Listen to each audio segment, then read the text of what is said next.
আজকে আলোচনার বিষয় হচ্ছে ইন্টারসেকশন। ইন্টারসেকশন হচ্ছে মানে হঠাৎ করে আবেগ, অনুভূতি, দুঃখ, কষ্ট বোঝানোর জন্য যে শব্দগুলো ব্যবহার করা হয় সেটাই হলো ইন্টারসেকশন। ইন্টারসেকশন যেরকম আমরা ব্যথা পেলে বলি উফ ব্যথা লাগছে পায়ে বা হাতে, এরকম বলি না। আবার হঠাৎ কেটে গেলেও তো বলি যে আমার হাত কেটে গেছে, তাই না?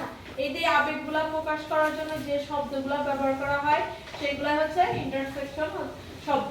তো ইন্টারসেকশনের আবার প্রকারভেদ আছে। অনেক সময় আনন্দ করে অনেক কথা বলি, তাই না?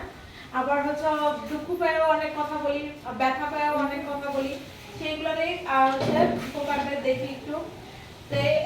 প্রথমে হচ্ছে জয়, আনন্দ বোঝানোর ক্ষেত্রে কিছু শব্দ ব্যবহার করা, হুরা, হারি, কে। Example, hurrah, we have won the game. ওফ, আমরা খেলায় জিতেছি। এটা হচ্ছে আনন্দ। আনন্দ প্রকাশ করার জন্য এই শব্দগুলো ব্যবহার করা হয়।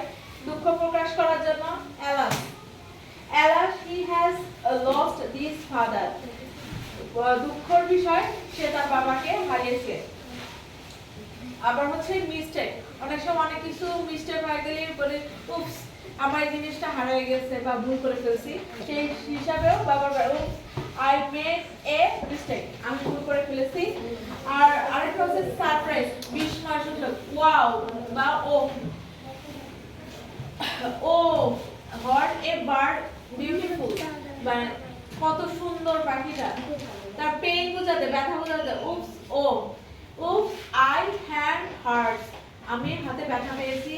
তারপরে হচ্ছে প্রাইজ, মানে প্রশংসা বোঝাতে bravo, bravo you have done well, শাবাশ তুমি এই কাজটা সুন্দরভাবে কমপ্লিট করছো বা শেষ করেছো।